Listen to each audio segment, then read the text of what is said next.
পৃথিবী বড় স্বার্থপর, দুনিয়া বড় স্বার্থপর। দুনিয়া কাউরে জায়গা দেয় না, দুনিয়া কাউরে জায়গা দেয় না। এত মজবুত পাইলিং করে যেই বিল্ডিং বানাইলাম, দুনিয়া তারে থাকতে দেয় না। যা বেটা যা, যা তুই লাথি দিয়া বাইর করে যা, কবরে যা, কবরে যা। দুনিয়া কাউরে থাকতে দেয়। দুনিয়া কত ক্ষমতা ধরকে মাটির নিচে ফেলায় দিছে, দুনিয়া কত সম্পদ আলাকে মাটির নিচে ফেলে দিছে, দুনিয়া কত সুন্দরী নারীকে মাটির নিচে ফেলায় দিছে, মাটির সাথে রেজা রেজা করে ফেলছে। আজ আর চেহারা নাই, আজ আর রূপ নাই, আজ আর যৌবন নাই, আজ আর ক্ষমতা নাই। এমন বাদশা ছিল পৃথিবীতে যার হাতের আঙ্গুলের ইশারায় মানুষের গর্দান উড়াইয়া দিত, যার হাতের ইশারায় উঠত মানুষ, বসত মানুষ। আজ বাদশারা নাই, আজ সম্পদওয়ালারা নাই, আজ মালওয়ালারা নাই। দুনিয়া কাউরে থাকতে দেয় না, কাউরে না দোস্ত, কাউরে দেয় না।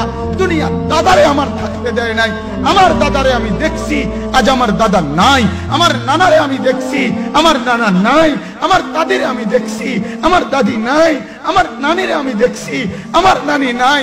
আমার বাবারে আমি দেখছি, 14 লক্ষ টাকা বাবার পেনশনের আমি সব ডাক্তারের পিছনে খরচ করে ফেলছি, বাড়ির ফসলের জমি বিক্রি করে ফেলছি। আমার বাপ যেন না মরে বারবার বারে হসপিটালে নিছি, কিন্তু দুনিয়া আমার বাপকে থাকতে দেয় নাই। আমার বাপ কবরে চলে গেছে। দুনিয়া কাউরে থাকতে দেয় না, কাউরে না, কাউরে না, কাউরে না, কাউরে না। আমার বাপ দুনিয়া কাউরে থাকতে দেয় না। তুমি থাকবা না, তুমি থাকবা না। দুনিয়ার ধোকায় পড়ো না বাপ, দুনিয়ার ধোকায় পড়ো না। মাকে বুঝান, আজ মারা বেসামাল হয়ে গেছে, আজ বোনেরা বেসামাল হয়ে গেছে, বেপরদার উৎসব তুলে দিছে। এটা যেন আল্লাহর সাথে যুদ্ধ করছে। আল্লাহ করোনা না, তুমি আরো কিছু দাও, আমরা বেপরদিকে ছাড়বো না। যুবক ছেলেগুলো যেন বলতেছে, আল্লাহ তুমি করোনা দেওয়ার চাই দাও, অশ্লীল ছবি দেখা, ফেসবুকে নর্তকী দেখা, আমরা ছাড়বো না। দেখি তুমি কি করতে পারো, তুমি যা করার করো। দোকানদার ব্যবসায়ীরা হারামের লেনদেন করা বন্ধ করছে না, সুদখোর সুদ ছাড়ছে না, ঘুষখোর ঘুষ ছাড়ছে না, নাফরমান আর জিনাকার ব্যভিচারী এরা কেউ কিছু ছাড়ছে না। বেহায়ার বেপর্দা নারী তার অশ্লীলতার বেহায়াপনা ছাড়ছে না। মুসলমান তার ঘরে টেলিভিশনের নর্তকীর আওয়াজ তো বন্ধ করছে না। হায় করোনা কিভাবে যাবে, আযাব কিভাবে যাবে বলেন, বলেন, বলেন আপনারা।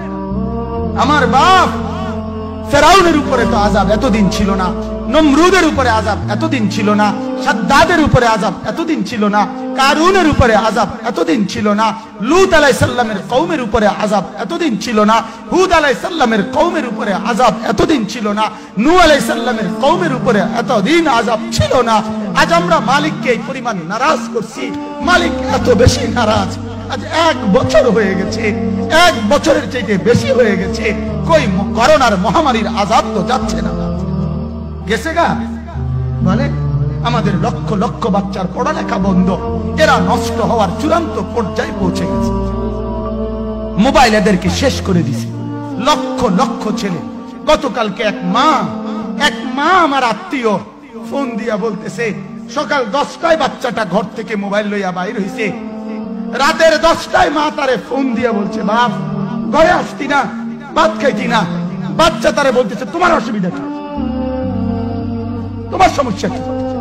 মা এই কথা বইলা কায়দা দিছে যে শোনেন হুজুর কদ্দুর দোয়া করো।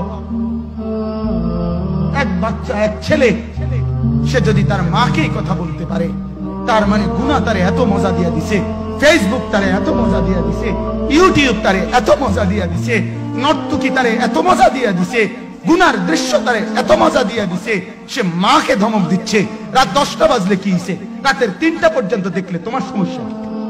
আমার আখিরাত আমি নষ্ট করলে তোমার অসুবিধা কি? আমার জাহান্নাম আমি ঠিক করে নিলে তোমার সমস্যা কি?